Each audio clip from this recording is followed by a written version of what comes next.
Assalamualaikum warahmatullahi wabarakatuh.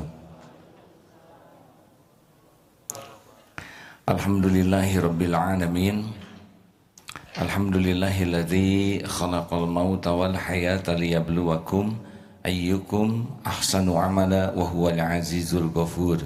Allahumma shalli ala sayyidina Muhammad wa ala alihi wa ashabihi ajma'in. Mudah-mudahan kita termasuk orang-orang yang memiliki hati yang bersih, karena kebusukan hati adalah sumber dari segala masalah. Ala inna fil jasadi mudghah idza saluhat saluhal jasadu kulluh wa idza fasadat fasadal jasadu kulluh ala wahiyal qalb. Ketahuilah bahwa dalam diri ini ada segumpal daging yang kalau dia baik, baik seluruhnya, kalau dia jelek, jelek seluruhnya. Itulah yang dinamakan qalbu. Jadi kalau kita sangat sibuk membagus-bagus lahir tapi lupa membagus-bagus hati, itu seperti botol yang isinya comberan, atau bahkan botolnya bagus isinya kotoran. Nauzubillahi min dzalik. Bagi orang-orang yang senang dipuji manusia akan lebih sibuk membagus-bagus topeng, membagus-bagus penampilan, membagus-bagus aksesoris. Sangat bangga dengan topeng yang tidak jelas itu. Sangat bangga dengan rupa, baju, make up. Sangat sibuk dengan handphone yang bagus, jam tangan bagus, cincin, perhiasan, gelar. Sangat suka dengan gelar yang panjang. Tidak salah punya gelar ya, tapi apakah itu tempat bersembunyi? Sangat suka dengan pangkat, jabatan, kedudukan, status sosial. Sangat merasa bangga dengan mobil bagus, rumah bagus. Sangat senang dengan follower yang banyak di medsos. Pokoknya apapun yang kira-kira bakal dipuji orang, dia akan cari. Beda dengan orang yang akan bahagia. Dia sangat mencari kedudukan di sisi Allah, sehingga sangat gigih memperbaiki hatinya. Apa bedanya orang yang memperbaiki topeng dengan memperbaiki hati? Yang pasti yang paling beda itu adalah ketenangan.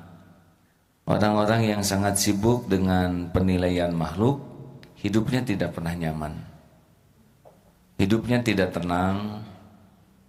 Dan kalau dia tidak nyaman dengan dirinya sendiri, maka orang-orang di sekitarnya pun tidak akan nyaman dekat dengan dia.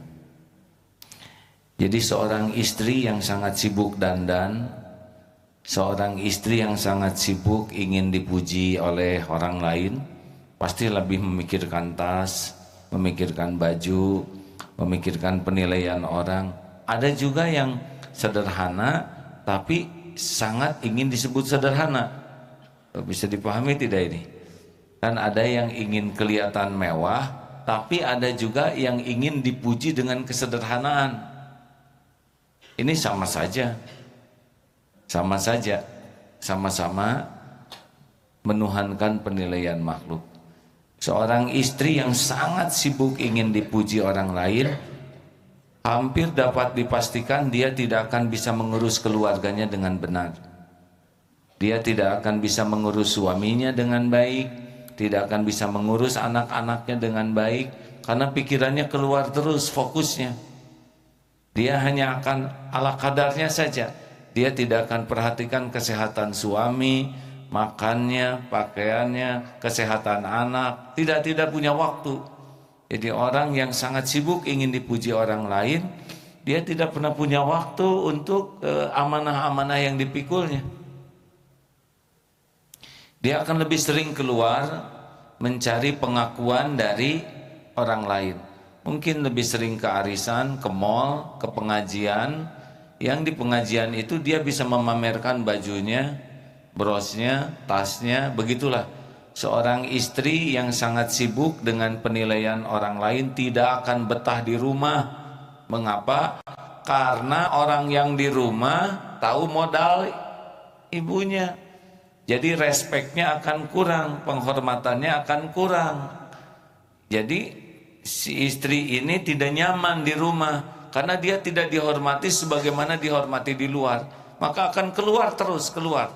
Tidak betah di rumah, yakin itu. Beda dengan seorang istri yang sangat menjaga, mencari kedudukan di sisi Allah.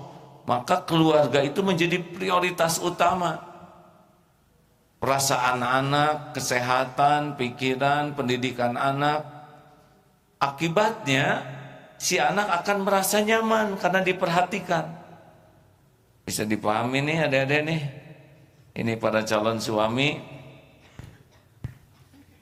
Mana calon istrinya nih? Dunia ini sedang sepi sekarang. Hati-hati ini. Ini serius sekali urusan ingin dipuji ini akan berdampak keharmonisan keluarga. Kalau seorang istri yang sangat ingin berkedudukan di sisi Allah, justru amanah yang utama itu. Anak, suami menjadi pikiran utamanya. Jadi akan tahu perkembangan anak, kesehatan anak, kesulitan anak, tekanan-tekanan perasaan anak. Anak menjelang remaja, dia paham ya. Dia berusaha jadi kawannya. Anak-anak akan menikah atau anak-anak yang sudah mau mengarungi keluarga, dia akan serius mempersiapkan anak-anaknya. Bagaimana kalau dia perempuan jadi seorang istri, bagaimana seorang ibu, dia menjiwai proses itu karena memang hatinya penuh ke rumah.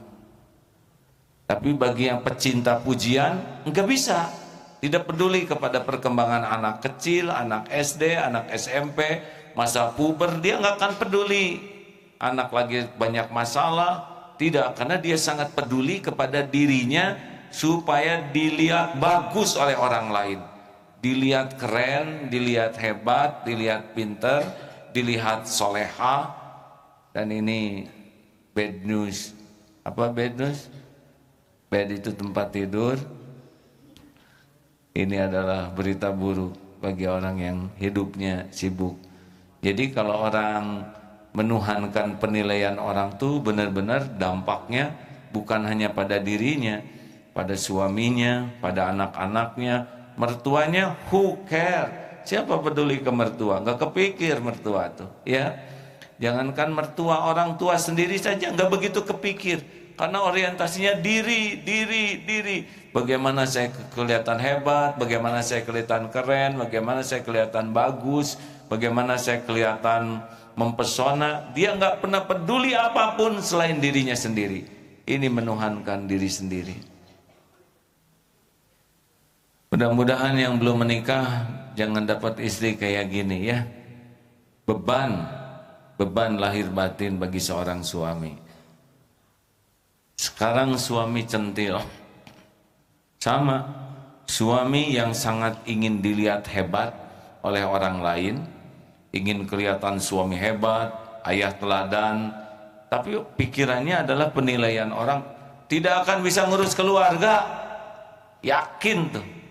Suami pecinta harta, suami pecinta pekerjaan, suami pecinta penampilan, suami yang mencintai hobi, suami yang mencintai kekaguman orang, sama. Dia akan sibuk membagus-bagus baju, sepatu, arloji, cincin. Bukan tidak boleh, boleh ya. Boleh saja, silakan. Tapi bukan itu yang jadi fokus. Ada yang sibuk ingin punya mobil kelihatan bagus, ingin penampilan bagus, dia akan rajin ke salon supaya kulitnya bagus ya. Dia akan fitness supaya badannya bagus, tapi tujuannya dipuji orang terus. Dia tidak pernah punya waktu bagaimana memikirkan mendidik istrinya supaya jadi istri yang benar. Tidak pernah punya waktu untuk mikirin anak-anaknya supaya jadi anak-anak yang benar. Dia sibuk keluar saja pikirannya tuh. Tidak betah di rumah, karena di rumah tidak akan dihargai. Karena dia tidak dihargai di rumah, dia akan cari orang-orang yang menghargai dia. Terus, apakah bahagia? Tidak akan pernah. Karena yang membuat bahagia itu adalah Allah Subhanahu wa ta'ala. Itulah bahayanya kalau kita menuhankan banyak hal, menuhankan penilaian, menuhankan duniawi. Akibatnya kita tidak menikmati apapun selain kehinaan, kegelisahan, kesengsaraan. Jadi harus bagaimana sekarang? Ini bahasannya serius nih. Bahasan pernikahan sedang yang dengar umur 12 tahun, 13 tahun. Gak ke hati. Coba sini deh. Sini sebentar, nggak mau ya. Yang ini. Ini udah kemarin satu. Deh, ini yang belum pernah dipanggil. Sini deh. Sini sayang. Punten, nggak apa-apa. Kita membahas masa depan. Jadi dua nih kan. Yang mana? Ada udah pernah diajak ngobrol belum? Sudah pernah diajak ngobrol belum? Sudah, anak yang belum. Sini deh. Oh, assalamualaikum warahmatullahi wabarakatuh. Apa kabar Pak? Berdiri sayang. Siapa namanya? Nuzul. Nuzul. Usia? 12. 12 tahun. Apa yang terpikir Zul dengan pembicaraan kita barusan yang mendalam itu? Kepikir sesuatu enggak? Tidak. Pantesan Zul melongo aja. Itu penting untuk masa depanmu Zul. Kan? Apa yang kepikir? Ada yang kepikir enggak? Enggak, tenang ya, enak, gak banyak pikiran ya. Terima kasih Zul. Udah? Ya. Kapan menikah Zul? Wah, ini ngapalin bagus. Enak, anak kecil gak banyak pikiran ya. Coba sekarang siapa yang mau tanya? Oh, pada tegang ini takut ditanya nih. Udah Dan, ini udah nih. Ayo, jangan malu-malu mbak. Apa yang terpikir dengan ungkapan barusan? Mikir diri, Mikir diri, bagaimana mikir diri?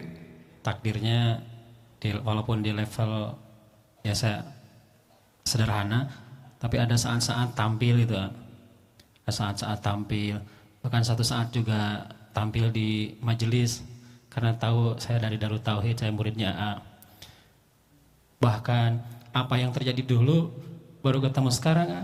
Nah, Maksudnya gimana? Izin ada rasa senang juga gitu kan ketika audiens sepertinya merasa menyimak, mengikuti apa yang disampaikan.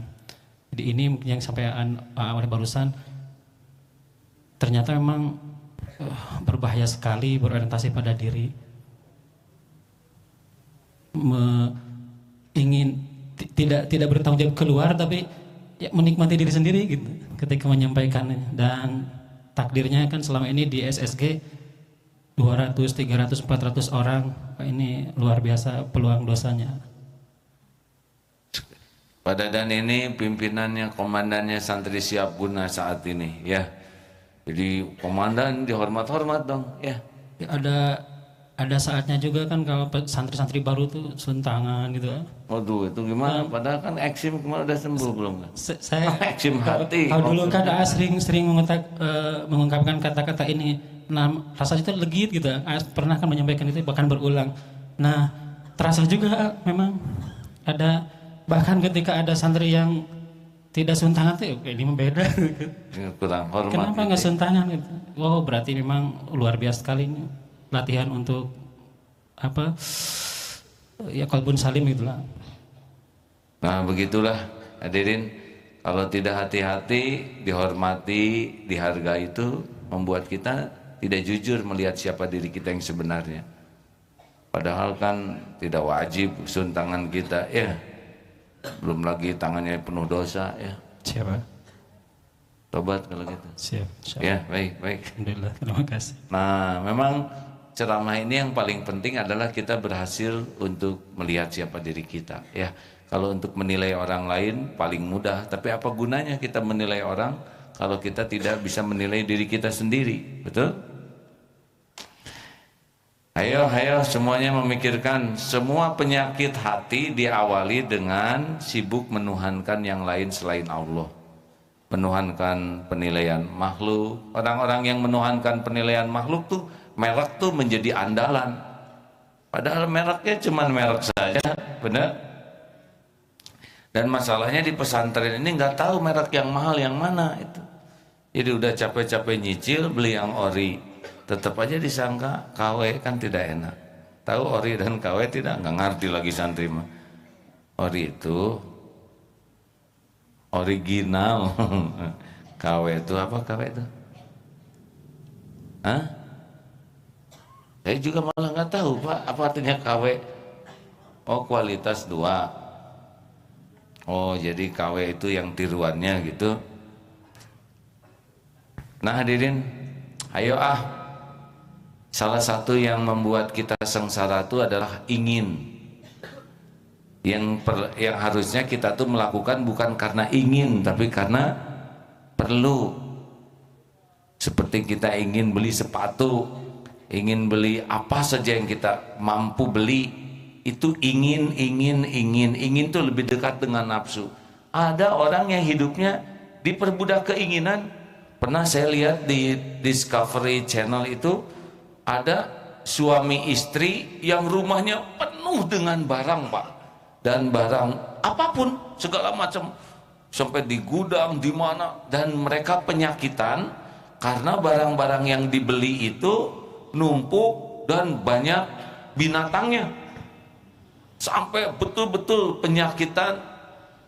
Dan setiap ke toko tuh beli, dipakai tidak, disedekahkan tidak, ditumpuk jadi sampah, penyakitan.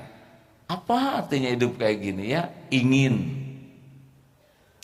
Makanya kalau kita bicara menuhankan, mengilahkan sesuatu, kita bisa mengilahkan diri, mengilahkan nafsu, mengilahkan penilaian orang, dan juga ada yang mengilahkan keinginan.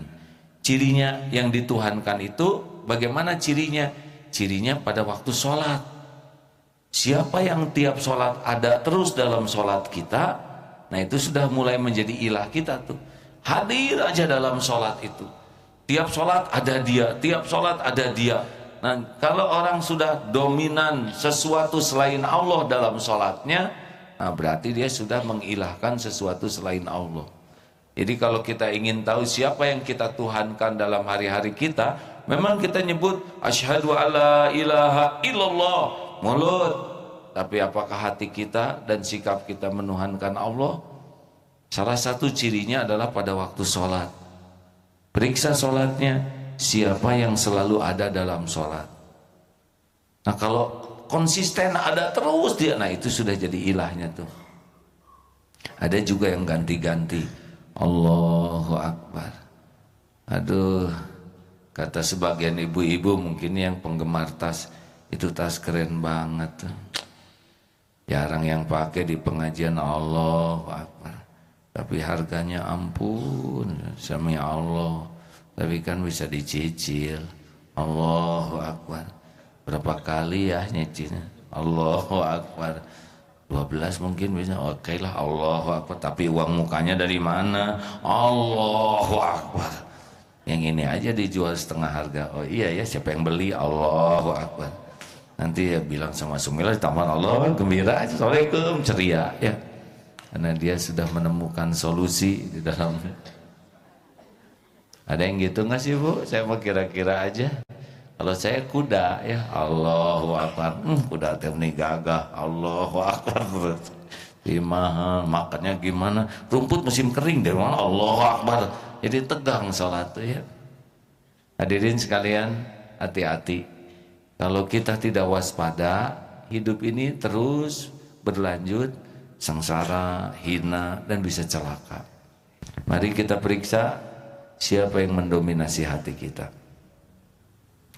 Lalu bagaimana cara mengatasinya? Ya seperti yang sering diungkapkan, kalau dia muncul, tekan oleh zikrullah. Dia muncul, wah gimana nih? Nanti berat hisabnya di akhirat. Pokoknya setiap muncul yang mendominasi selain Allah, ala bidzikrillah tatmainnul qulub. Camkan, hatimu hanya akan tentram dengan mengingat Allah. Kalau hati ini sudah mulai tidak enak, tidak nyaman, nah sudah masalah. Salah satu ciri kesombongan kita ya, menuhankan pujian, kita jadi tidak suka dikoreksi, tidak suka dikritik, tidak suka diberitahu kesalahan kita. Ini salah satu ciri orang-orang yang menuhankan penilaian orang. Dia ingin kelihatan perfect, ingin kelihatan sempurna, ingin kelihatan sudah baik. Ini celaka kalau kita bisa punya penyakit ini, na'udzubillah. Karena kita kalau diberitahu kekurangan tersinggung, diberitahu dikoreksi sakit hati, menghindar. Daripada kita sibuk mengakui dan memperbaiki diri, malah sibuk menyalahkan orang lain. Kamu juga belum benar, kenapa kamu ngasih tahu saya? Pikirlah diri kamu sendiri sebelum ngasih tahu saya. Padahal orang mengoreksi kita kan terkabulnya doa. Kita doa ihdinas siratal mustaqim, minta diberi petunjuk jalan yang lurus, lalu Allah mengabulkan lewat siapa yang Allah mau. Tapi kita jengkel. Nauzubillah min dzalik. Insya Allah hari besok, Ahad ya besok ya.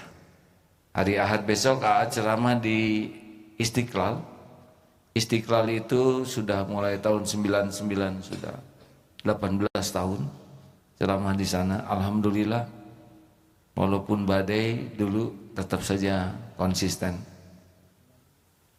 Ada yang dulu datang masih remaja, sekarang sudah bawa anak ke pengajian, Masya Allah. Ada yang dulu datang sudah tua, sekarang sudah tiada.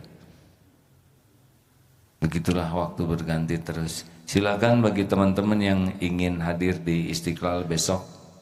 Itu besok tuh paginya, subuhnya di Al-Hakim. Al-Hakim ini sebuah masjid di BSD yang Masya Allah, kalau sholat subuh tuh banyak dan disuguhi Pak. Jadi diberi makan sarapan pagi. Bagaimana kalau di Darul Tauhid dilakukan yang sama? Insya Allah. Nadanya nada berat tadi. Padahal dulu kalau Jumatan kita jamu juga. Hanya sekarang bisa 3.000 nih sini yang hadir kalau pengajian.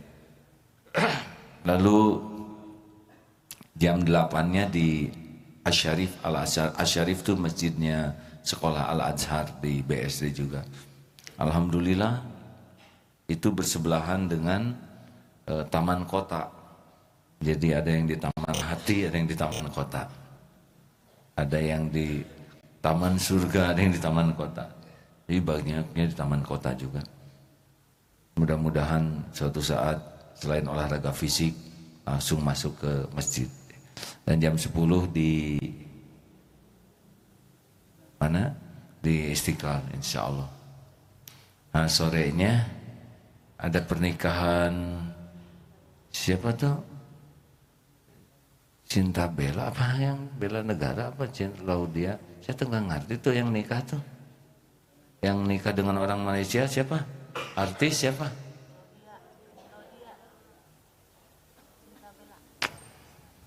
Nur Mahmudi itu mah bukan. Udahlah pokoknya itu. Nggak pernah lihat TV ya wes ora aja ngomong apa-apa. Nah itu juga artis yang berjilbab itu kan nikah katanya minta tausiah dan doa. Mudah-mudahan yang datang nanti para artis jadi saya bisa nausiahin ya dan doain. Makanya jangan suka suudon kalau lihat orang lain karena setiap waktu orang bisa berubah. Benar? Kita juga kan bisa begini dirubah oleh Allah, diubah oleh Allah. Kalau enggak mungkin kita pagi ini mah sedang ngorok. Bahkan ada yang seperti saat ini berbuat maksiat. Kita kan bisa begini hanya karunia Allah aja. Ya itulah sekilas pintas tentang la ilaha illallah dalam bahasan yang lebih sederhana. Jangan sampai mengilahkan selain Allah. Bisa mengilahkan pengalaman. Saya berpengalaman, sibuk mengandalkan pengalaman. Nggak ada apa-apanya pengalaman kalau tidak ditolong oleh Allah. Betul? Saya merasa berjasa. Orang makin merasa berjasa, pasti hatinya makin busuk. Karena dia akan menuntut orang lain mengakui jasa kita. Padahal kita tidak berbuat kecuali dengan izin Allah. Ya seperti membangun masjid ini, siapa yang berjasa selain Allah? Allah saja, dia bangun rumahnya sendiri. Orang yang wakaf, itu adalah orang yang dijadikan jalan oleh Allah. Harusnya bersyukur, bukan merasa berjasa. Menyantuni anak yatim, lah itu rezeki anak yatim yang dititipkan lewat kita, gitu. Jadi kalau kita sedekah ke anak yatim itu udah pasti rezeki dia.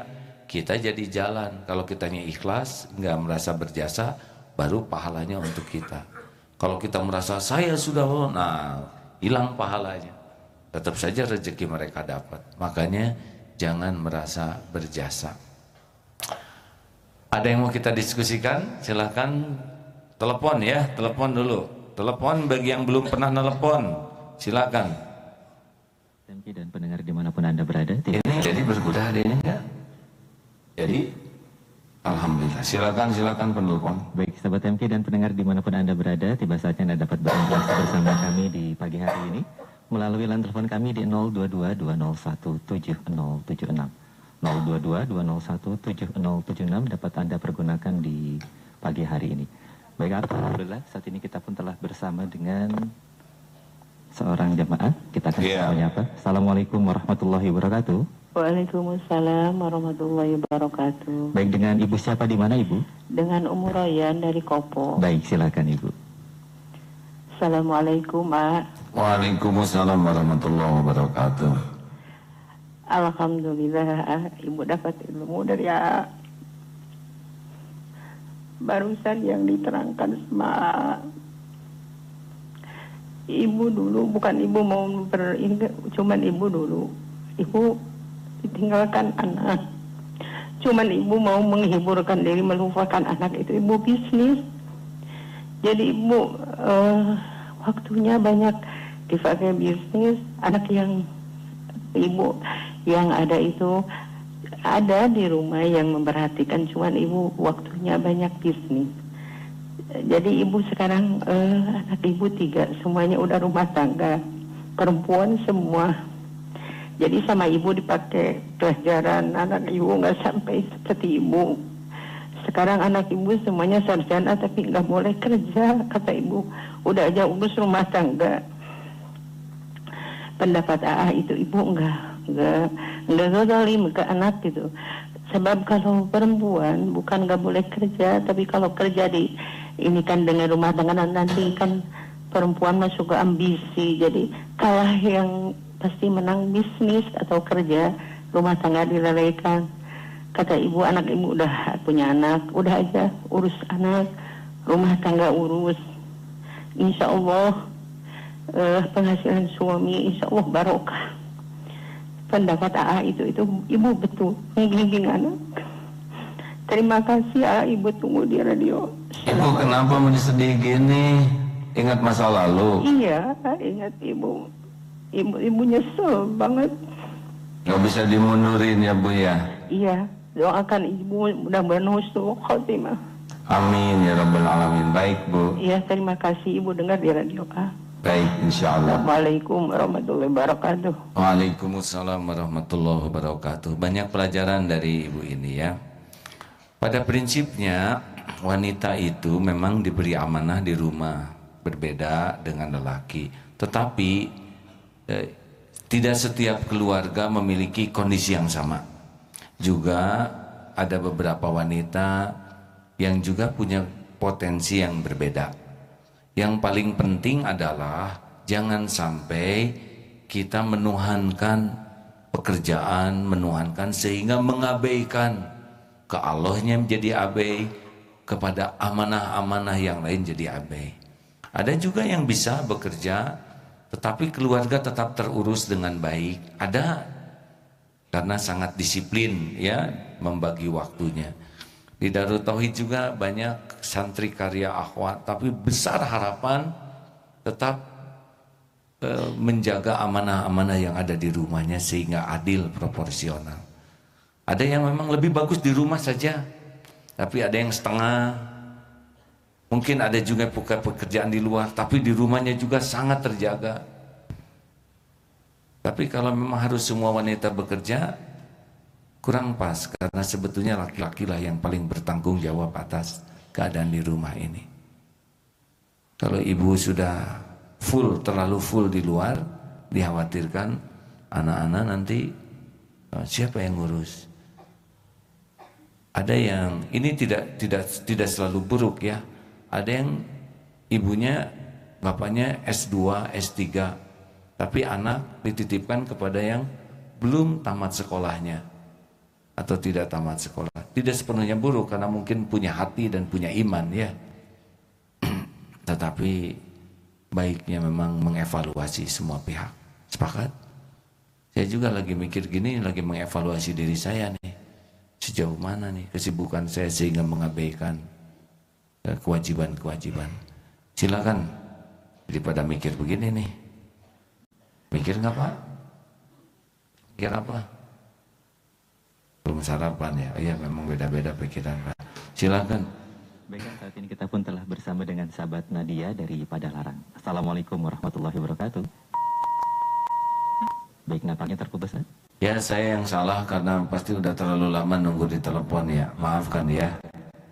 Silakan.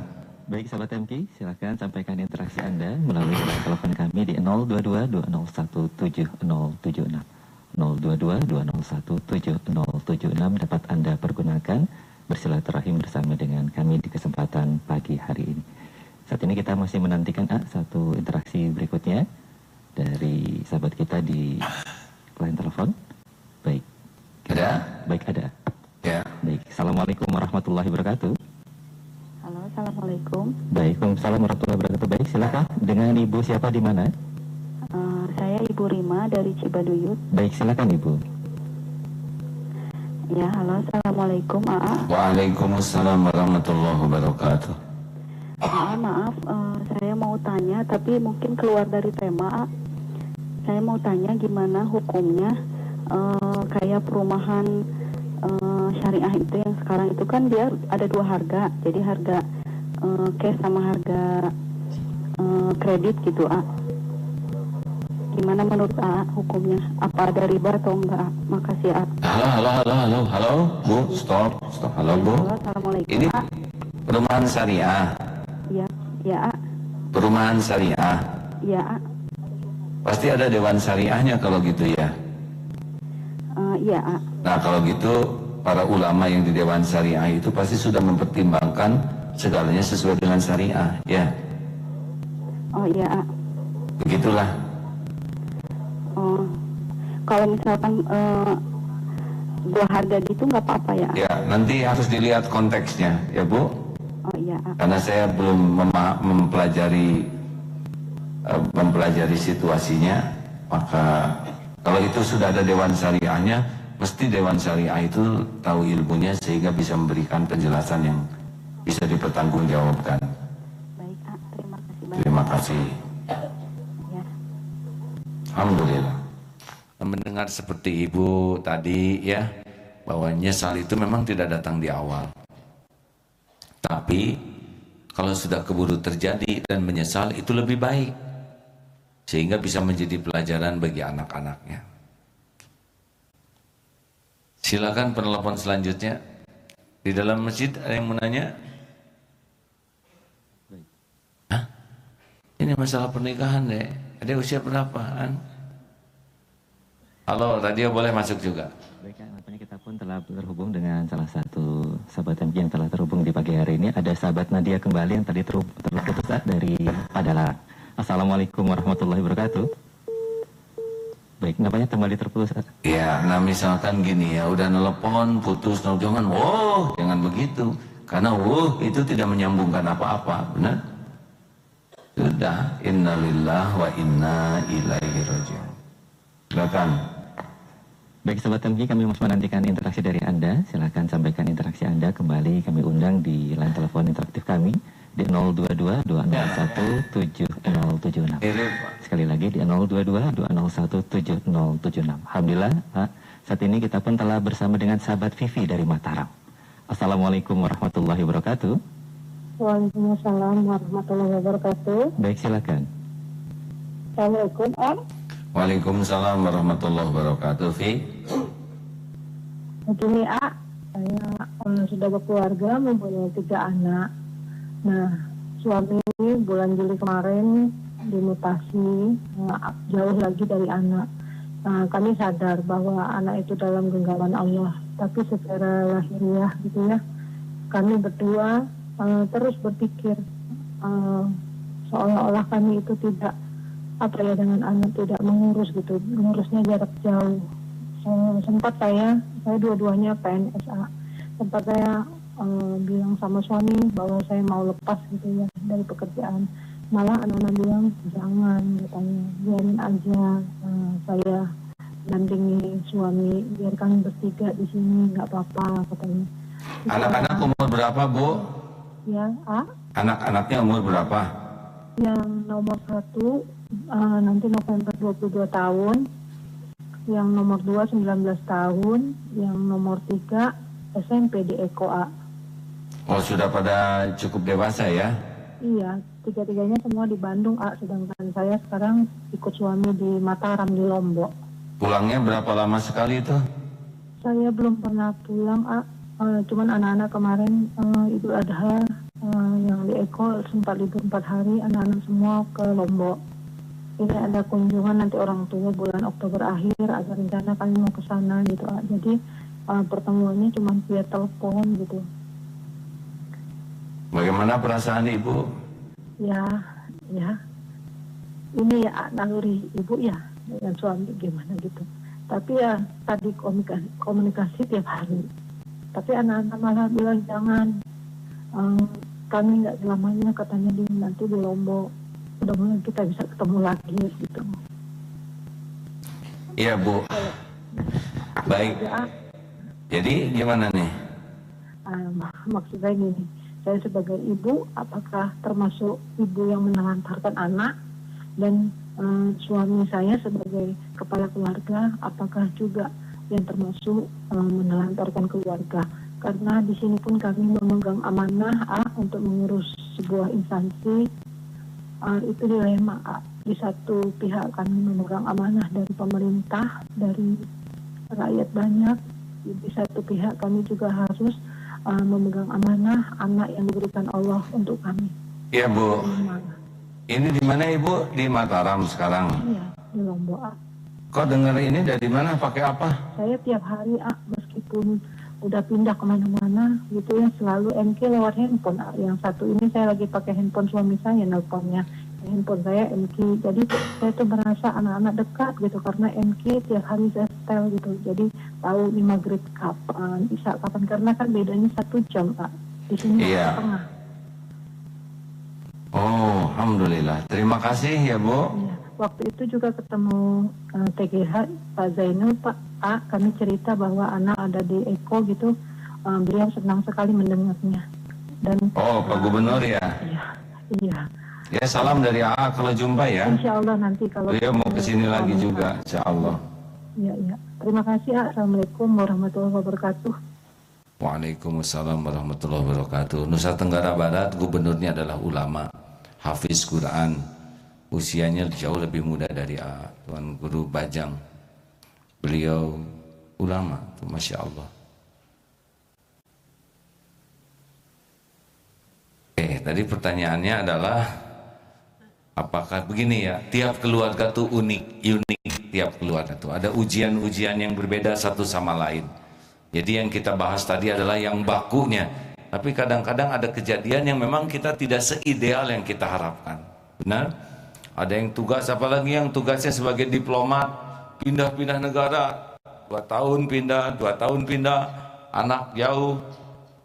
Ada yang di penjara, seperti di Palestina, bapaknya di penjara seumur hidup, tidak bisa jumpa dengan keluarganya. Jadi memang tiap keluarga itu ujiannya unik. Tapi yang paling penting, satu, kita tahu standarnya dulu.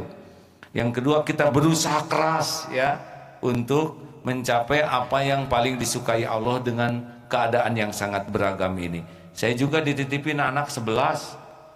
Ini mikir, sehari saja kalau nelpon satu-satu agak susah.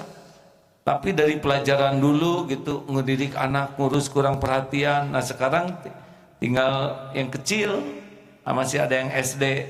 Nah berusaha menebus kesalahan dulu, selain tobat, selain memperbaiki, juga ke anak yang kecil-kecil ini mudah-mudahan bisa menjadi lebih baik.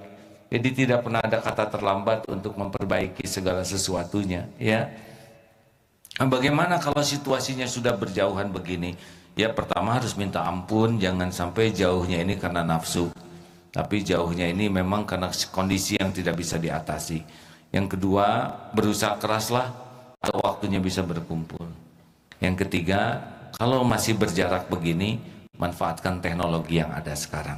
Cuma ingat ya, telepon itu kalau nggak pakai hati, hanya basa-basi, itu nggak bagus juga. Karena semuanya harus pakai hati ya. Dan yang tidak boleh kita abaikan adalah doa, karena Allah lah yang kuasa menjaga anak-anak kita. Di telepon bisa aja baik-baik, pakai video call bisa aja nampak baik, tapi kan selebihnya itu kita tidak pernah bisa melihat. Tapi Allah melihat segalanya. Anak-anak itu milik Allah, ciptaan Allah, dalam genggaman Allah. Air mata tobat, air mata munajat, insya Allah tidak ada yang disia-siakan oleh Allah Subhanahu wa Ta'ala.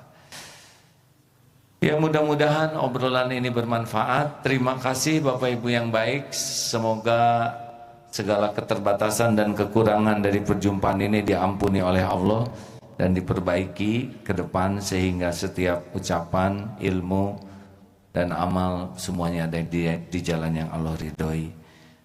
Kita akhiri saja pada kesempatan ini. Maaf tidak sampai jam 6 karena harus ada kewajiban lagi, dengan doa akhir majlis. Subhanakallahumma wa bihamdika asyhadu an la ilaha illa anta astaghfiruka wa atubu ilaik. Assalamualaikum warahmatullahi wabarakatuh.